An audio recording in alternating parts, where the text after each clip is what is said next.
Hello and welcome back to Initial Solution. In this video, I am going to show you how to turn on Windows Defender. So let's have a look now.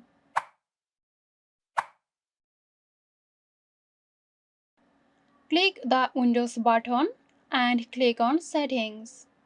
Now open Update and Security. Click and now from the left sidebar select Windows Security. Click on Virus and Threat Protection. Under Virus and Threat Protection Settings, click on Manage Settings. Toggle the switch for real-time protection to it on if it's off. So that's it. If you found this tutorial helpful, give us a like and subscribe to our channel for more interesting videos.